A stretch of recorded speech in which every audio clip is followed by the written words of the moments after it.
우리 지난주까지 세미한 음성, 우리가 하나님의 세미한 음성을 들어야만 그때부터 그리스도인의 삶은 본격적으로 시작되는 것이며 그리스도의 삶의 풍성함이 이루어진다라고 말씀드렸어요. 어떻게 지난 한 주간 주님의 세미한 음성을 들으셨습니까? 어떻게 옆 사람 보고 있을까요? 주님의 세미한 음성 들으셨습니까? 그 음성이 들린다면 우리 마음에 평안이 옵니다. 우리 영혼은 살아납니다. 왜냐하면 우리는 알고 있기 때문이에요. 그 음성이 있다는 건 주님이 내 옆에 계시다는 것이고, 그 음성이 있다는 건 주님이 내 인생을 향하여 관심을 가지고 계신다는 것이고, 그 음성을 따라간다면 우리는 복된 길로 갈 것이라는 걸 믿기 때문입니다. 그런 의미에서 그리스도인의 삶은 바로 하나님의 음성과 함께하는 거예요. 왜 우리가 주님과 동행하는 삶을 살아야 돼요? 동행해야 그 음성이 들리지 않겠습니까? 멀어지면 안 들리는 것입니다. 주님과 가까워지면 가까워질수록 그 세미한 음성은 더 선명하게 들려요. 여러분, 가장 큰 목소리는요, 귓속말입니다. 옆 사람 보고 한번 귓속말 해보세요. 여기 잘 오셨어요. 조그맣게 말하는데도 어떻게 돼요? 그 소리만 들리잖아요. 주님의 세미한 음성이 이 세상의 그 어떤 소리보다 크게 들리는 방법은 딱 하나입니다. 주님의 음성을 귓속말처럼 듣는 것입니다. 귓속말을 하려면 어떻게 해야 돼요? 제일 가까이 있어야 된다. 왜 우리가 주님과 가까워지느냐? 주님과 가까워지면 가까워질수록 주님께서 들려주는 그 세미한 음성 하나하나까지도 우리는 선명히 들을 수 있는 믿음의 귀가 열리기 때문이에요. 저는 그래서 이번 주부터 이 성경에 주님의 그 세미한 음성을 경험했던 그리스도인에 대해서 한 사람 한 사람 묵상하면서 그들에겐 하나님이 어떤 세미한 음성을 들려주셨는지를 통해서 우리에게도 임하시는 그 주님의 세미한 음성을 분별해내고 그 음성을 따라 복된 길을 가는 인생 되기를 주의 이름으로 축복합니다. 오늘은 노아가 들은 그 세미한 음성에 대해서 한번 이야기하려고 해요. 노아도 하나님과 동행하는 인생이라고 성경은 말하고 있습니다. 그리고 그가 그 인생 가운데 하나님의 그 세미한 음성을 들은 것입니다. 그걸 창세기 6장 17절부터 18절에 보면 내가 홍수를 땅에 일으켜 무릇 생명의 기운이 있는 모든 육체를 천에 멸절하리니 땅에 있는 것들이 다 죽으리라. 그러나 너와는 내가 내 언약을 세우리니 너는 내 아들과 내 아내와 내 며느들과 함께 그 방주로 들어가고. 주님께서도 노아에게 하나님의 음성을 허락하셨어요. 두 가지입니다. 하나는 이 땅을 심판할 것이라는 음성을 허락하신 것입니다. 또 하나는요, 내가 너에게 명령한 그 방주가 다 완성되었다면 그 방주의 문을 열고 지금 들어가라고 말씀하고 있다는 것입니다. 오늘 본문에 너는 좁은 문으로 들어가라. 좁은 문으로 들어가면 어떤 일이 일어나고 있다고 그래요?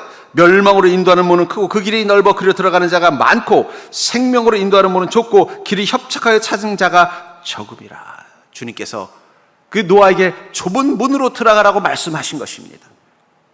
그렇다면은 주님께서는 지금도 우리 인생 가운데 좁은 문으로 들어가라고 말씀하실 것 같아요.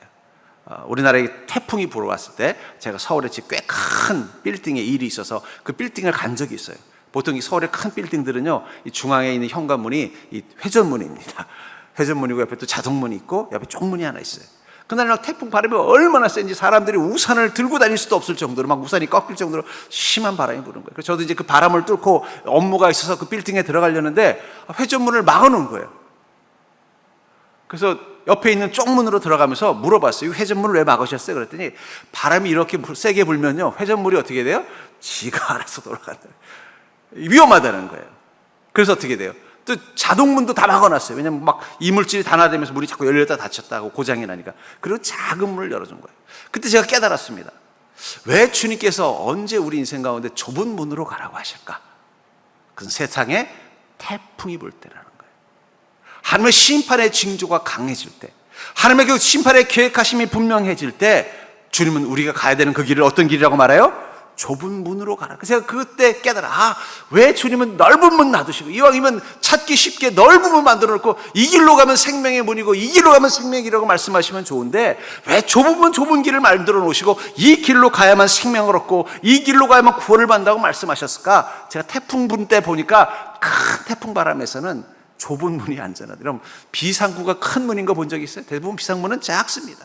너무 크면요, 사람들이 단체로 가다가 어떻게 돼? 오히려 그 도망가는 인파들에 찌어서 다치는 것입니다. 전 그러면서 어쩌면 지금이야말로 태풍이 부는 시대, 그래서 좁은 문을 찾아야만 되는 시대가 되지 않았나 생각이 들어요. 자꾸 세상에 들려오는 소식은 좋은 징조보다는 나쁜 징조예요. 여러분들, 우리나라가 세계 군사력 5위라는 거 되게 자랑스러워하지만 사실은 좋은 거 아닙니다. 여러분, 무기가 많아지면 전쟁이 일어날 준비가 끝났다는 얘기예요. 세상 사람들이 자꾸 군비를 모으기 시작한다는 건 뭘 얘기하는 거예요? 이제 곧 또 다른 전쟁들이 일어날 수 있다라는 불길한 사인입니다. 좋을 거 하나도 없어요. 경제적으로도 어떻습니까? 지금 세상이 막 두 개의 그 경제 중국과 이 미국이라는 경제 패권이 서로 싸우고 있잖아요. 그럼 그 사이에서 힘든 거예요. 이스라엘 땅이 왜 힘들었는 줄 아세요? 로마라는 제국과 페르시아라는 제국이 계속 싸웠기 때문에 가운데 껴서 힘들었던 거예요. 세상이 지금 태풍의 바람이 불고 있다는 것입니다. 기후까지 우리를 얼마나 힘들게 합니까? 올여름은 왜 이렇게 깁니까? 보통은 이맘때쯤 되면 좀 밤엔 좀 선선해야 되는데 이건 7월 초부터 시작된 무더위가 지금도 우리를 괴롭히고 있어요. 세상에 좋은 소식보다는 나쁜 징조가 많다면 어쩌면 지금 주님께서 우리에게 들려주시는 음성은 한마디일 것 같아요. 지금이야말로 너희가 좁은 문으로 들어가야 될 때다. 그렇다면 이 하나님의 구원 가운데 있는 우리에게 주님께서 좁은 문으로 들어가라 하신다면 그것은 무엇을 의미할까요? 전 그것을 통해서 여러분들이 이때 좁은 문을 찾을 수 있는 믿음, 좁은 문을 발견하는 믿음, 좁은 문으로 들어갈 수 있는 믿음이 될 수 있기를 주의 이름으로 축복합니다. 그렇다면 주님이 말씀하신 이 좁은 문으로 들어가는 것은 구체적으로 이 노아의 방주 문으로, 노아가 방주의 문으로 들어갔던 이 사건을 통해서 깨닫는 첫 번째는 바로 믿음의 좁은 문으로 들어가야 된다는 거예요. 여러분, 세상이 어떠할수록, 세상이 흉흉할수록, 세상이 변할수록 우리에게 필요한 좁은 문은 바로 믿음의 좁은 문인 줄 믿으시기 바랍니다. 창세기 6장 4절부터 9절에 보면 이 노아의 때를 이렇게 말하고 있어요. 당시의 땅에는 네피림이 있었고 그 후에는 사람들의 아들들이 사람의 딸들에게로 들어와 자식을 낳았으니 그들은 용사라 고대의 명성 있는 사람들이었더라. 여호와께 사람의 죄악이 세상에 가득함과 그의 마음으로 생각하는 모든 계획이 항상 악할 뿐임을 보시고 땅 위에 사람 지으셨음을 한탄하사 마음에 근심하시고 이르시되 내가 창조한 사람을 내가 지면에서 쓸어버리되 사람으로부터 가축과 기는 것과 공중의 새까지 그러하리니 이는 내가 그것들을 지었음을 한탄함이니라 하시니라. 그러나 노아는 여호와께 은혜를 입었더라. 이것이 노아의 족본이라. 노아는 의인이요 당대의 완전한 자라. 그는 하나님과 동행하였으며. 노아는 의인이요 은혜를 입었다라고 말하는 그 시절은 어떤 시대라고 말하고 있어요? 첫째는 영웅의 시대였다는 거예요. 4절에 보니까 당시의 땅에는 네피림이 있었고 그 후에도 하나님의 아들들이 사람의 딸들에게 들어와 자식을 낳았으니 그들은 용사라 고대의 명성 있는 사람들이었더라. 영웅의 시대 때 영웅의 특징은 뭐예요? 힘과 능력을 추구하고 그들을 숭배하는 시대예요. 저는 요즘 그 슈퍼 영웅들이 나오는 드라마, 영화, 예를 들면 마블, 어벤져스 이런 걸 볼 때마다 저는 거기에 사람들의 내면이 투사되어 있다고 생각해요. 어떤 거예요? 영웅을 원하는 거예요. 영웅이 되고 싶은 거예요. 근데 그 영웅들의 공통점은 뭐예요? 힘과 능력을 가진 자들입니다. 그것들이 중요한 시대가 됐다는 거예요. 그것들을 숭배하는 시대가 됐다는 거예요. 우리 시대가 그렇죠. 정치적인 힘, 정신적인 힘, 물질적인 힘, 그런 사람들에게 열광하고 그런 인생이 되는 걸 꿈꾸는 시대, 그게 영웅의 시대라는 거예요. 근데 여러분들 영들은요, 힘이 생기면 어떻게 될까요? 힘이 있으면 힘 자랑하고 싶어 하는 거예요. 아까도 말했잖아요. 우리나라가 군수 무기가 이렇게 발달했다고 좋아할 거 하나 없어요. 전 세계가 지금 무장하려고 막 무기들을 사대. 우리나라 무기가 너무 잘 팔린다는 거고 좋아할 거 하나도 없어요. 잘 팔린 무기는 결국 뭘 만들어요? 전쟁을 일으킬 수 있는 준비를 만드는 거예요. 힘이 많으면 싸움이 나게 돼 있습니다. 영웅의 시대라는 거, 그 힘과 능력을 숭배하는 사람들은 그 힘과 능력을 사용하고 싶어지는 분열과 다툼과 갈등의 시대를 만든다는 거예요. 두 번째로 그 시대의 진단을 뭐라고 하면 악의 시대라고 말하고 있는 것입니다. 5절에 여호와께 사람의 죄악이 세상에 가득함과 그의 마음으로 생각하는 모든 계획이 항상 악할 뿐임을 보고, 하나님이 그들이 세상의 인간들을 보니까 어땠다는 거예요? 보이는 세상에도 악이 가득하고 그들의 마음속에 있는 것도 항상 악하다는 거예요. 저는 우리 시대 사람들의 마음이 악하다는 걸 단적으로 아는 사건이 바로 정의에 대한 잘못된 정의라고 생각합니다. 유튜브에 가끔씩 보면요, 이 정의를 구현한 사건들을 얘기해요. 예를 들면 층간소음이라든지, 혹은 앞에서 보복 운전을 했다든지, 혹은 또 주차난이 있을 때. 근데 보면요, 정의를 시현한다는 게 뭔지 아세요? 복수하는 거예요. 복수하는 거. 저 위에서 층간소음으로 나를 괴롭혀서 내가 그 윗집으로 올라가가지고 더 쾅쾅거리면서 정의를 구현했다 그래요. 또 보복 운전하는 사람 끝까지 쫓아가서 어떻게 해요? 그 사람을 아주 어렵게 만들어 놓고 정의를 실현했다 그래요. 또 주차 빌런 있으면 어떻게 돼요? 그 앞에다 더 큰 차를 세워서 꼼짝 못하게 해놓고 정의를 실현했다고 말해요. 물론 어떤 면에서는 통쾌하고 정의도 돼요. 근데 복수만 정의인가요? 그들을 설득해서 함께 사이좋게 지내는 정의는 왜 없어요? 난폭 운전하는 사람을 잘 설득해서 그 사람이 자기의 잘못을 깨닫고 안전 운전을 할 수 있도록 잘 배려해주는 정의는 왜 없냐는 거예요. 그 주차 빌런에게 다시는 그 주차 어려움 보니까 이 사람이 왜 자꾸 주차 빌런 하는가 봤더니, 알고 봤더니 이 아주 운전을 잘 못하는 초짜인 거예요. 그래서 그럼 당신은 너무 힘들 것 같으니까 내가 이 좋은 자리 비워놓을 테니까 여기다 주차하세요. 왜 이런 종류의 정의는 없고 복수해야만 정의냐는 거예요. 그게 결국 뭘 말하는 거예요? 인간의 마음에 악이 가득하다는 거예요. 하나님이 원하시는 정의, 여러분 예수님께서 정의를 무엇으로 구현하셨어요? 복수심으로 하신 게 아니에요. 십자가를 통해서 정의를 완성하셨잖아요. 하나님이 이 시대를 보면요, 악의 시대라는 거예요. 또 6절에 보니까 땅에 사람 지으셨음을 한탄하사 마음에 근심하시고, 하나님의 마음에 실망과 걱정거리가 가득한 시대라는 거예요. 그런 시대이기 때문에 하나님은 무엇을 결정하셨어요? 심판하시기로, 그 지면에서 쓸어버리시기로 결정하셨다라고 말하고 있는 것입니다. 어떻습니까, 여러분들? 노아 시대 때만 그랬을까요? 저는 그 노아의 홍수, 노아를 통해 하나님께서 있던 그 시절, 이 물로 이 지면을 쓰려고 결정하셨던 그 심판의 시대와 지금의 시대가 너무 닮아 있는 것 같아요. 사람들은 힘과 능력을 숭배하는 시대가 있어요. 누가 거인이냐, 누가 영웅이냐, 누가 힘 있는 자의 모든 마음이 빼앗기고 자기도 그런 자가 되고 싶고 하고 그런 자들을 숭배하고 숭앙하는 시대가 됐다는 거예요. 근데 여러분, 믿음의 선택은 영웅이 되는 자가 아니라 의인이 되는 자입니다. 여러분, 영웅과 의인은 달라요. 영웅은 힘으로 이기는 자지만 의인은 그 힘 때문에 희생할 수 있는 자가 의인이에요. 악이 그 마음 가운데 가득한 시대, 믿음으로 산다는 건 그럼에도 불구하고 그 마음의 선을 지켜내는 거예요. 층간소음으로 화가 났어요. 당장 나도 그냥 올라가서 그 위층에 사가지고 나도 올라가서 뛰고 싶은데 꼭 참고 올라가서 어떻게 해요? 아이고, 애기들 때문에 힘드시죠? 제가 몇 시부터 몇 시까지만 좀 조용히 해줬으면 좋겠는데.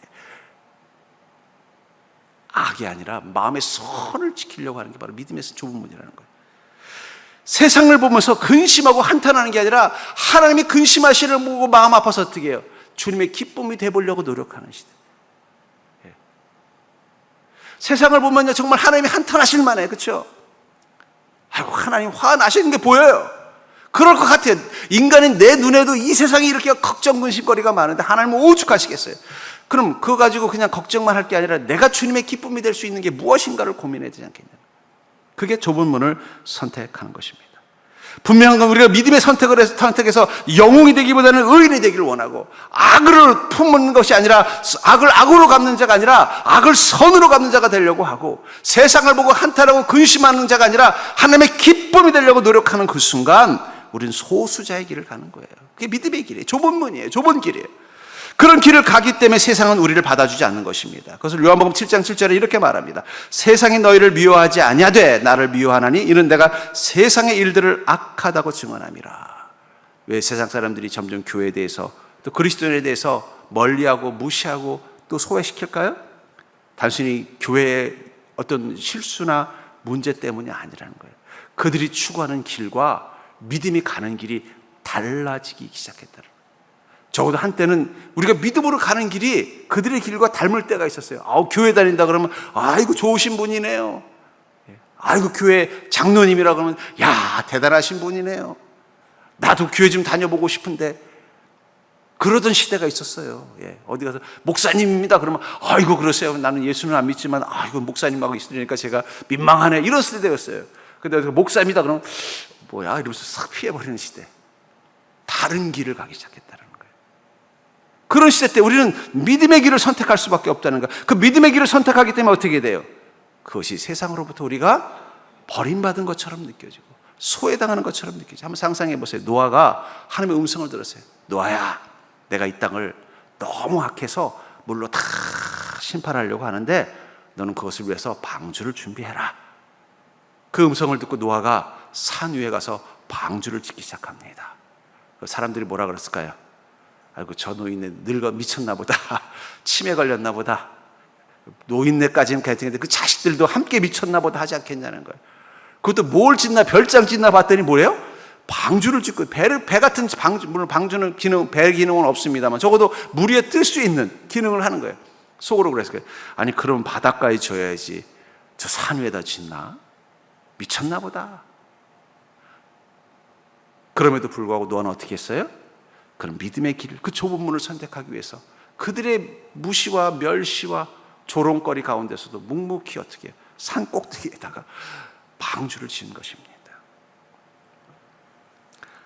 저는 믿음의 길은 그런 의미에서 이 시대를 바라봤을 때 항상 좁은 길, 좁은 문을 선택할 수밖에 없는 것입니다.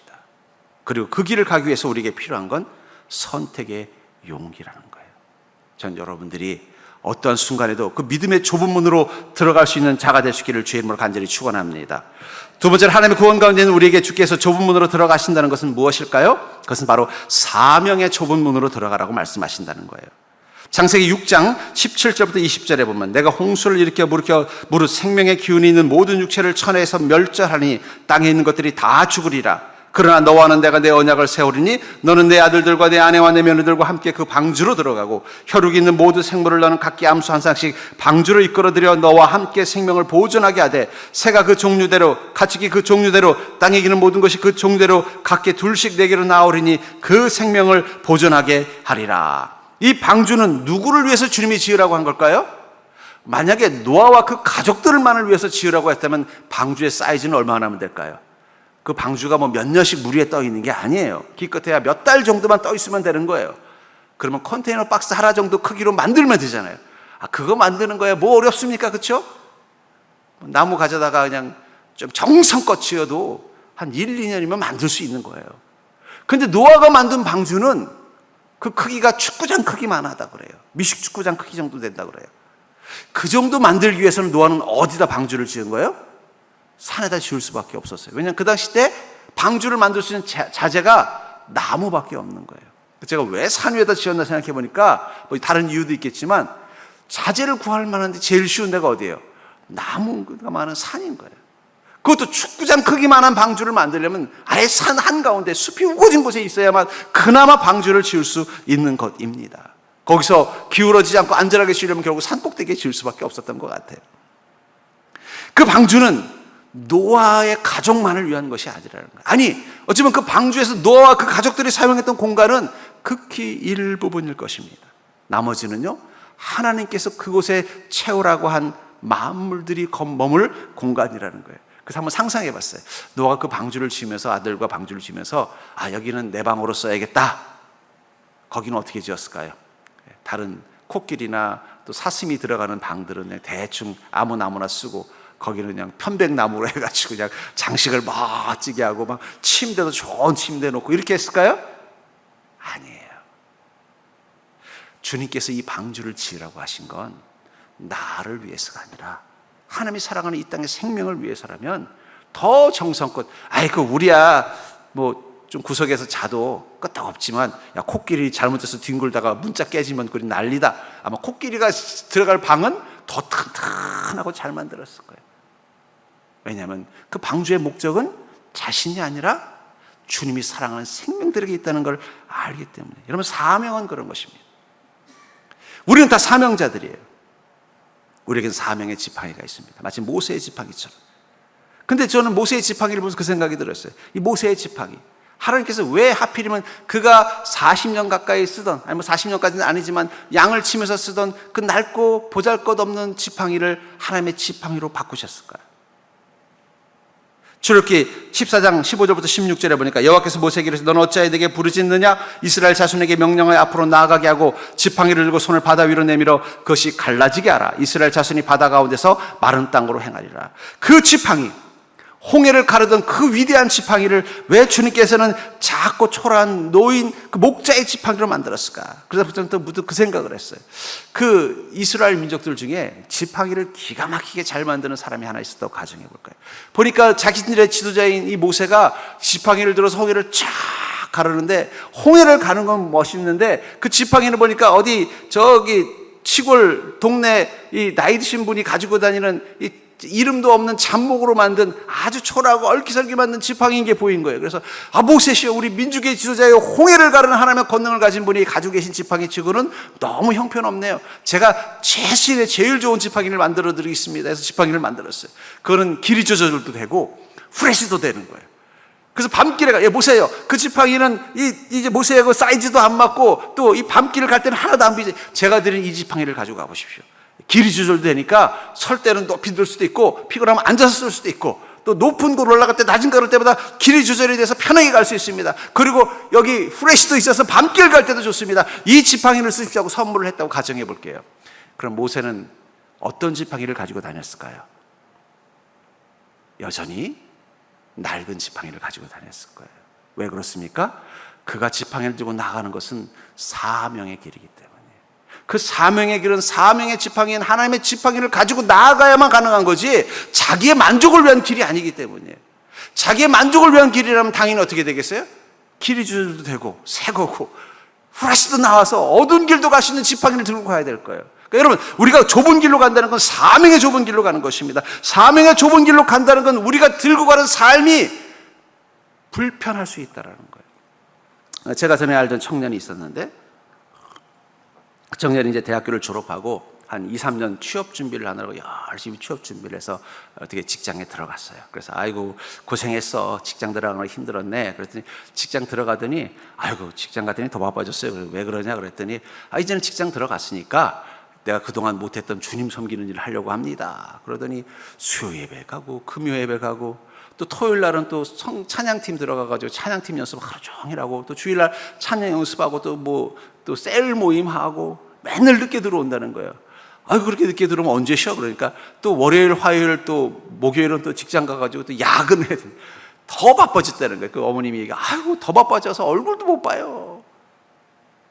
근데 그 말을 가만히 듣다가 그렇게 힘들 텐데 또 처음 직장 들어갔으니까 또 일도 배우려고 힘들고 또 위에 그냥 막 상사들이 이것저것 스트레스 주면 좀 쉬고 싶기도 할 텐데 왜 그렇게 해? 그랬더니 그 얘기를 하는 거예요. 내가 오히려 이렇게 주님을 위해서 바쁘게 사니까 오히려 더 행복하다는 거예요. 휴가도 반납하고 선교를 가고 막 그런 모습을 보면서 어쩌면 우리가 그런 길을 선택한 자들이 아닌가. 여러분들, 사명의 길은 좁은 문입니다. 그리고 그 조명의 길 문을 가는 이유는 뭐예요? 우리는 주님과 함께 동행하면서 주님이 주신 은혜와 사명의 지팡이를 가진 자이기 때문이라는 거예요. 모세가 자기의 편리를 위해서라면 후레쉬도 나오고 높낮이도 되고 거기다 GPS에 내비게이션까지 되는 지팡이면 얼마나 좋겠어요. 하지만 그 지팡이는 하나님이 주신 지팡이가 아닌 거예요. 하나님이 주신 지팡이는 여전히 낡고 초라하지만 그 지팡이를 들고 가야 아말렉군과 싸우고서 이기고 반석에서 물을 낼 수 있고 홍해를 가를 수 있는 것입니다. 자신을 위해서 쓰는 지팡이가 아니라는 거예요. 우리나라 박물관이 지금 서울에 있는 국립박물관이 전 세계 박물관 입장자 순위에 5위에 들어갔다는 기록을 봤어요. 제가 그 말 듣고 깜짝 놀랐어요. 왜냐하면 전 세계에 많은 유명한 박물관들이 있어요. 그것도 제국을 만든 큰 나라들, 오래된 역사를 가진 박물관들, 거기에 보면 엄청난 세계적인 유물들이 많고 또 문명의 발산지에 있는 박물관들은 의리의리하고 역사책이나 세계사책에서나 나오는 물건들이 있어요. 근데 한국의 박물관은요, 그런 엄청난 건 없습니다. 그냥 우리나라 사람들이 쓰던 물건들, 기껏해야 우리 세종대왕께서 만드신 해례본 정도, 아니면 고려청자 정도, 이런 정도의 우리나라에서는 위대하지만 세계적인 역사적인 의미를 가진 물건들은 거의 없어요.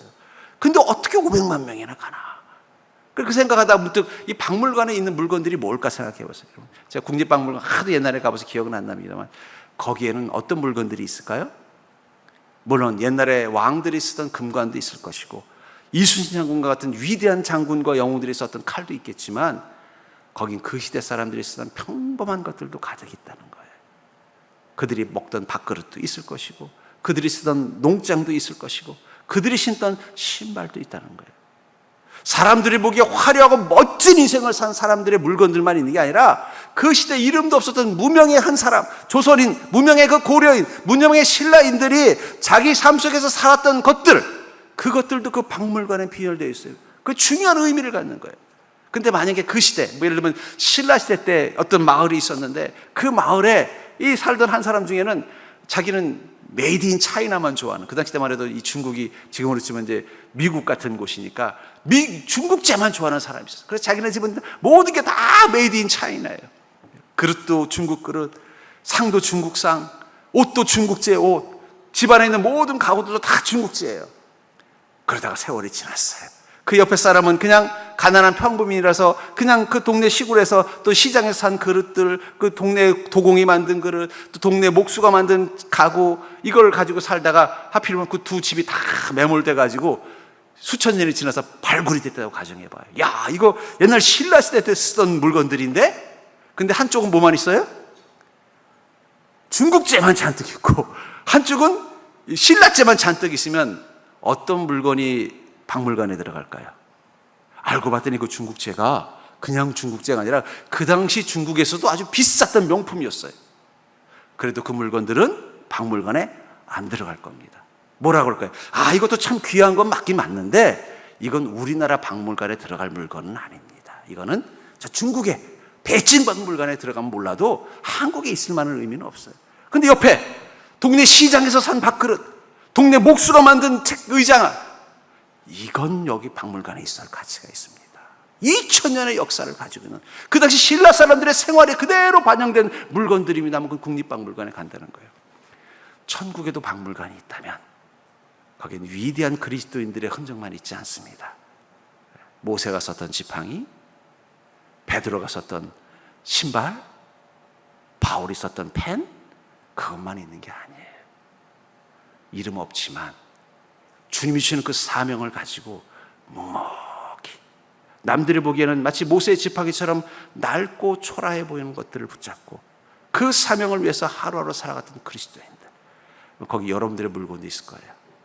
혹시 여러분들이 어디 유명한 어디 뭐 프랑스제 핸드백 뭐 이런 것들이 아니라 교회에 올 때마다 입었던 옷들, 2000년 전 2025년 때 저 대한민국의 평택의 서정침례교회 교인들이 입었던 옷, 이러면서 이렇게 전시가 됐을지도 몰라. 왜냐하면 천국에서 가장 중요한 건 사명의 길을 간 흔적이기 때문에. 여러분들, 그런 의미에서 사명자의 길은 초라하고 왜소할 수 있어요. 아까도 말했잖아요. 모세의 지팡이를 왜 하나님께서 제가 하나님이라면요 금으로 만들고 진짜 거기다가 뭐 GPS 기능도 있고 내비게이션 기능까지 다 있는 지팡이 하나를 선물로 주면서 앞으로 이 지팡이를 가지고 나라의 백성들을 인도하라고 할 것 같아요. 근데 하나님 그렇게 하지 않으셨다는 거예요. 그 낡고 초라한 모세의 지팡이를 그냥 쓰게 하셨다는 거예요. 그러나 중요한 건 그 낡고 초라한 지팡이지만 거기 무엇이 있는 거예요?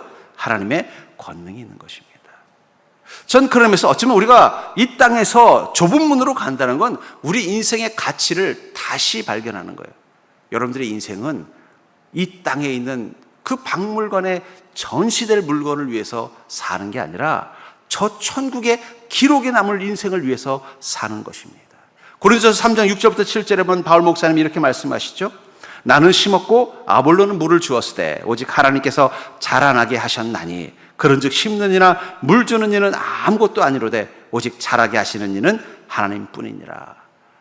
바울 목사님, 사람들이 바울 목사님보다 아볼로 목사님을 더 사랑하는, 아볼로 목사님 말씀 들어봤어. 너무 대단하지? 야, 진짜 아볼로 목사님 진짜인 것 같아. 야, 아볼로 목사님은 그래도 어릴 때부터 믿음도 좋았잖아. 바울 목사님은 옛날에 스데반 집사님을 죽인 살인자라는데 막 비교를 하는 거예요.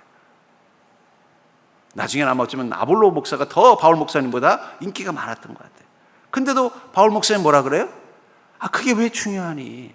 나는 그냥 주님이 심으라고 해서 심었고 저 아볼로 목사님도 심으라고 해서 심은 거야. 우리는 그게 중요한 자들이 아니야. 중요한 건 하나님께서 자라게 하셨다는 거야. 우리는 아무것도 아니로되 오직 자라게 하시는 이는 하나님뿐이야. 내 인생 가운데 하나님의 영광과 기쁨만 남아있으면 된다는 거예요. 저는 그게 사명의 길이라고 생각합니다. 여러분들, 그래서 그리스도인들은요 세상의 넓은 길, 풍요롭고 화려한 길을 가는 사람과 자기 인생을 비교하지 않습니다. 왜냐하면 우리는 어차피 다른 길을 가기로 한 거예요. 그렇잖아요. 누가 와서 그런가? 아유, 모세 바로는 보니까 그냥 멋진 황금으로 된 호를 들고 다니면서 자신이 왕이라고 위험 있게 외치는데 언제까지 모세 이 100만 명이 넘는 이스라엘 민족을 이끌고 가면서 겨우 이 낡은 지팡이 들고 다닙니까? 이거 폼이 안 어울립니다. 모세가 그것 때문에 갈등한 적이 있을까요? 아이고, 그럴 줄 알았으면 나도 그때 하나님께 내 지팡이 말고 그 옛날에 그 애굽의 이집트의 왕자 때 썼던 그 숨겨놓은 홀 가지고 이걸 좀 하나님 지팡이로 만들어 달라고 그럴 걸 그랬나? 이런 생각하지 않을 거라는 거예요. 내 가치가 중요한 게 아니라 나를 통해 영광 받으신 하나님의 은혜만 생각하니까 어떻게 돼요?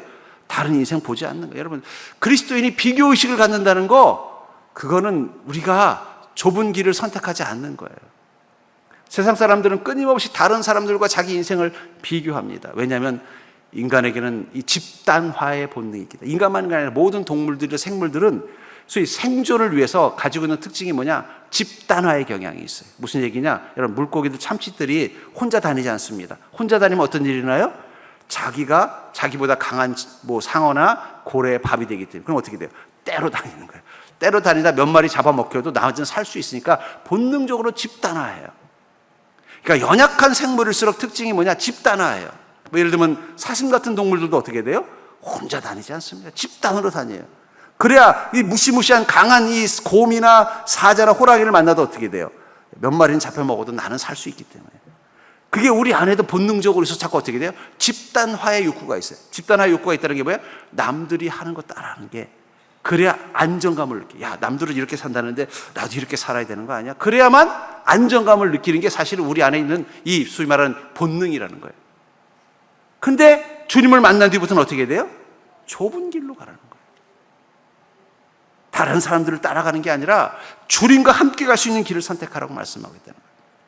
그게 특별히 우리에게는 주님이 주시는 그 사명을 마음 가운데 품고 사는 것입니다. 세 번째로, 하나님의 구원 가운데 있는 우리에게 주께서 좁은 문으로 들어가라고 하신다면 그건 무엇일까요? 그것은 천국으로 열린 좁은 문으로 들어가라고 말씀하신다는 거예요. 천국으로 열린 좁은 문으로 들어가라고 말씀하시는 것입니다. 마태복음 7장 13절부터 14절에 보면은 좁은 문으로 들어가라. 멸망으로 인도하는 문은 크고 그 길이 넓어 그리로 들어가는 자가 많고 생명으로 인도하는 문은 좁고 길이 협착하여 찾는 자가 적음이라. 우리가 좁은 문으로 들어가야 되는 이유는 단 하나입니다. 문이 좁아서가 아니에요. 그것이 어디로 인도하는 문이기 때문이에요? 생명으로 인도하는 문이기 때문입니다. 주님께서 만드신 생명으로 인도하는 문은 큰 문이 아니라고 말하고 있다는 거예요. 좁은 문이라는 거예요. 그래서 그 좁은 문을 찾아야 된다는 거예요. 그럼 그 좁은 문은 어떤 특징이 있느냐? 창세기 6장 9절에 보니까 이것이 노아의 조건이라. 노아는 의인이요 당대의 완전한 자라. 그는 하나님과 동행하였으며. 그러니까 다시 말해서 큰 문, 큰 길을 찾아갔던 그 노아 시대 사람들의 특징이 뭐냐? 그들이 가는 그 길은 하나님으로부터 멀어지는 길이었다는 거예요. 자기의 욕망, 자기의 타락한 죄된 본성, 그것을 따라가다 보니까 점점 어떻게 돼요? 하나님으로부터 멀어지는 길을 가고 있었다는 거예요. 근데 유일하게 노아는 누구랑 가까워지는 길을 선택했다는 거예요? 하나님과 가까워지는 길을 선택했다는 거예요. 그게 바로 동행이라는 것입니다. 제가 전에 어떤 관광버스를 탔던 기억인 것 같아요. 무슨 패키지 여행이었는지 하여튼 잘 경에 잘 안 나자면 그런 여행이었던 것 같아요. 근데 마침 그 버스가 아주 유명한 관광회사다 보니까 이 휴게소에 비슷한 그 버스들이 여러 대가 이제 서서 잠시 휴게소에 정박하고 있었는데 마침 제 버스에 탔던 어떤 한 승객이 내려서 휴게소에 갔다가 그만 옆에 있는 똑같이 생긴 다른 버스를 탄 거예요. 근데 문제는 그 버스가 가는 행선지와 제가 가는 버스 행선지가 다른 거예요. 그러니까 어떻게 되겠어요? 난리가 나는 거예요, 난리. 조금 있다가 이제 버스 기사가 전화를 받더니 툭툭툭 거리더니 가다가 좀 잠깐 멈추겠습니다. 그래도 어느 지점 가더니 원래 가는 행선지랑 약간 돌아가는 길로 가는 거예요.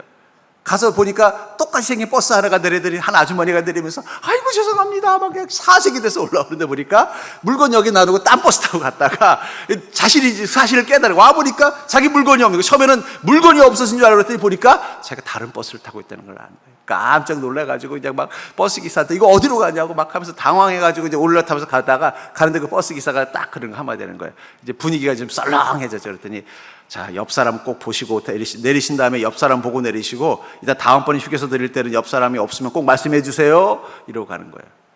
그 다음부터 사람들이 보니까 옆 사람을 보고 누구랑 같이 있는가 보는 거예요. 그때 깨달았어요. 왜 이 아주머니는 그런 실수를 했을까요?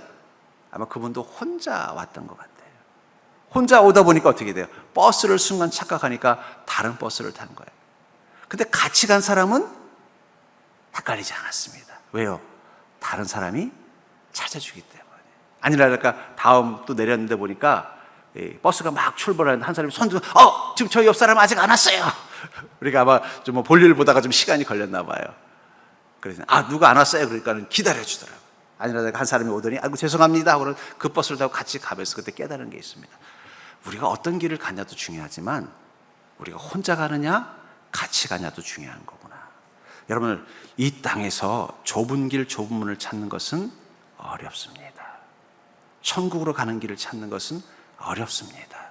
우리가 인생을 2번 경험하는 것도 아니고 우리가 천국 길을 가본 자도 아니고 이 길이, 내가 가는 그 길이 정말 주님이 말씀하신 그 천국의 길, 생명의 길인지를 우리는 정확히 확신할 수 없다라는 거예요. 근데 주님께서 그런 우리를 위해서 주신 배려가 있는 거예요. 옆에 계신 예수님과 같이 가시면 된다는 거예요. 노아는 어떻게 모두를 심판하는 그 심판의 시간에 그 천국으로 가는 좁은 문, 구원으로 받은 그 좁은 문을 찾을 수 있었을까요? 이유는 하나입니다. 그가 하나님과 동행하는 자였기 때문에 가능한 거예요. 노아가 우리보다 더 지혜가 좋고, 노아가 우리보다 더 말씀에 박식하고, 노아가 자기 인생에 더 경륜이 많아서가 아니라 그는 천국문으로 갈 수 있는 제일 좋은 비결이 뭐예요? 그 좁은 문 동행하는 자라는 거예요.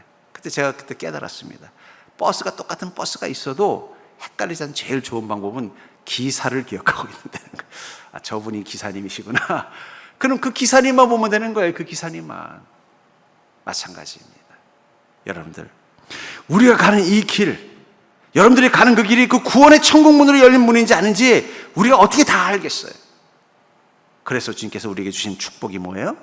우리와 늘 함께 하실 수 있도록 성령님이 함께 계신 것입니다. 그분과 동행한다면 어떻게 돼요? 그 길은 반드시 좁은 문, 천국으로 열린 문을 향해 갈 수 있는 것입니다. 전 그러면서 여러분들이 날마다 주님과 동행하는 믿음이 될 수 있기를 주의 이름으로 축복합니다. 동행한다는 것은 결국 예수 그리스도를 구주로 영접하고 그분이 원하시는 거룩함, 왜냐하면 주님께서는 죄로 가득한 사람과 동행하는 것을 힘들어 하십니다. 우리를 거룩함 가운데 놓으려고 노력하고, 그리고 주님의 음성 앞에 순종하면서 가는 거예요. 그럼 주님과 동행할 준비가 다 끝난 거예요. 그리고 성령 충만함이라는 건 결국 뭐예요? 나와 함께 계신 분이 바로 그 천국의 문과 열쇠가 되시는 예수 그리스도인 것을 믿고 그분과 함께 하기로 결단하면서 나아가는 게 바로 성령 충만함인 것입니다. 근데 그 주님과 함께 가다 보니까 넓은 길로 가는 게 아니라 좁은 길로 가는 거예요. 이스라엘 민족이 애굽에서 노예로 있다가 수백 년 만에 하나님께서 모세를 통해서 그들을 가나안 땅으로 인도할 때 그들은 엄청 꿈에 부풀었어요. 야, 우리가 말로만 듣던 우리 조상들이 살던 가나안 땅으로 드디어 가는구나. 거기 우리 조상 아브라함이 살던 그 땅, 우리 조상 야곱이 만든 우물이 있던 그 땅, 우리 조상들이 이삭이 살던 그 복된 땅, 우리도 그 땅으로 가는구나 하고 모세를 따라간 거예요. 갔는데 갑자기 홍해 앞에 서는 거예요. 이게 뭐야? 어떻게 건너가려고 그러지? 우리가 한두 명도 아니고 100만 명이 넘는 인구가 이 배를 바다를 어떻게 건너가지? 그랬더니 하나님께서 어떻게 하셨어요? 그 홍해를 갈라주시는 거예요. 야, 역시 우리는 하나님이 주시는 그 축복의 길을 가는구나, 저 모세만 따라가면 되는구나 하고 갔더니 또 어디가 나왔어요? 야, 가나안 땅이 왜 이렇게 형편없냐? 우리 애국보다도 못한데? 강도 없지, 햇빛은 뜨겁지, 독충은 우글거리지, 어디 쉴 곳도 없지. 야, 여기가 가나안이야? 알고 봤더니 어디예요? 광야인 거예요. 광야. 거기서 흔들린 사람이 있고, 그래도 뭐예요? 하나님께서 우리를 모세를 통해서 인도하신다면 우리가 주님과 동행하는 거지 우리가 모세랑 동행하는 게 아니야.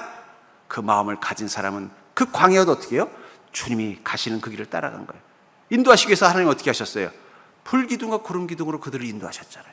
그래서 이스라엘 민족이 어떻게 했다고 말해요? 불기둥과 구름기둥이 움직이면 같이 움직이고, 불기둥과 구름기둥이 멈추면 며칠이고 그 자리에 머물렀다고 말하고 있어요. 왜냐하면 그들이 저 가나안 땅까지 갈 수 있는 유일한 지혜는 하나이기 때문이에요. 그것은 바로 하나님과 동행하는 것입니다. 그 하나님이 광야로 인도했어도 그들은 망설이지 않았습니다. 왜냐하면 그 광야를 통과해야만 가나안 땅에 올 거라고 믿었기 때문이에요. 여러분들, 주님께서 우리와 함께 동행하시면서 우리를 늘 넓은 길, 평탄한 길로 인도할 거라고 착각하지 마세요. 일단 우리 좁은 문으로 가야 될 때도 있고 좁은 길로 갈 때도 있습니다. 그러나 중요한 건 그 문, 그 길을 주님과 함께 가면 그 길은 결코 좁은 문이 아니라는 거예요. 넘어갈 수 없었던 홍해라고 생각했던 그 길을 하나님이 넓혀주셔서 지나갈 수 있게 만든 넓은 문으로 만들어주시고, 좁은 길, 거칠고 사람 다니는 흔적도 없고 돌뿌리와 독충과 마른 먼지바람만 가득한 길이라고 생각했던 그 길, 하나님께서 어떻게 하셔요? 구름을 보내셔서 그늘을 만들어주시고 밤에는 불기둥으로 빛을 보여서 그 길을 안전하게 갈 수 있는 준비된 길로 바꾸어 주시더라는 거예요. 그 비결은 오직 하나입니다. 주님과 함께 가는 거예요. 주님과 함께 간다면 그것이 좁은 문, 좁은 길이라도 저는 가겠습니다라는 믿음의 결단이 있는 사람만 끝까지 그 길을 따라가는 거예요. 성경에 나와 있지 않지만 나는 도저히 이 주님을 믿고 따라갈 수 없다고 생각했던 사람들 중에는 이탈자들이 있었을 거예요. 그들 중에는 나중에 보면은 처음 가나안 광야에 들어갔을 때 인구의 수와 나중에 가나안 땅 들어갈 때 이 40년 지난 뒤에 인구의 수가 비슷하다고 말했잖아요. 저는 죽은 사람들도 있지만 이탈자들도 많았을 거예요. 왜냐하면 믿을 수가 없는 거예요. 계속 이 거칠고 좁은 길로 인도하시는 하나님을 믿지 못한 것입니다. 그러나 끝까지 그 믿음을 가지고 주님과 동행한 사람들은 드디어 가나안 땅으로 들어갈 수 있었다라는 거예요. 분명한 건 하나님 우리에게 지금 이렇게 말씀하십니다. 좁은 문으로 가라. 세상이 보여주는 큰 문이 아니라 좁은 길로 가라. 세상이 만들어놓은 넓은 길이 아니라 나와 함께 천국으로 갈 수 있는 좁은 길로 가라고 말씀하신다는 거예요. 그 선택을 한 인물 중에는 또 다니엘이 있습니다. 어느 날 다니엘이 왕으로부터 이런 칙령을 받았어요. 일정 기간 동안 왕 위에 다른 이에게 기도하거나 경배하는 자들은 사자굴에 넣겠다. 그 명령을 받고도 다니엘이 이렇게 말했다고 말하고 있어요. 다니엘이 이 조세의 왕의 도장이 찍힌 것을 알고도 자기 집에 들어가서는 윗방에 올라가서 예루살렘을 향한 창문을 열고 전에 하던 대로 하루 3번씩 무릎을 꿇고 기도하며 그의 하나님께 감사하였더라. 기도하면 사자굴에 넣겠다는 왕의 칙령이 내려졌음에도 불구하고 어떻게 했다는 거예요? 다니엘은 집에 가서 저 예루살렘 향해 창문을 열고 늘 하던 대로 하루에 3번 기도했다는 거예요. 그 순간 그 창문은 다니엘에게 좁은 문입니다.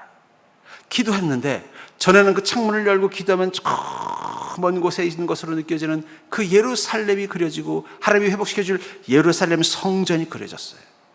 근데 그날은 그 창문을 열었더니 저 사자의 울음소리가 들리는 거예요.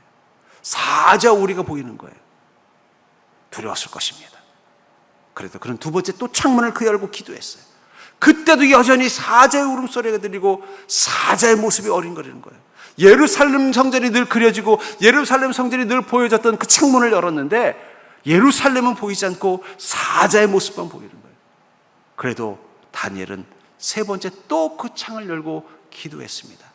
왜냐하면 그 창이 바로 주님이 열라고 하신 좁은 문인 걸 알았기 때문이에요. 주님을 향하여 기도를 멈추지 않는 삶, 주님의 인도하심을 따라 사는 삶을 멈추지 않는 삶, 주님의 말씀 앞에 순종만 나가려는 그 결단의 삶, 그게 바로 천국을 향한 문이라는 걸 믿었기 때문이에요. 그런데 어떻게 됐어요?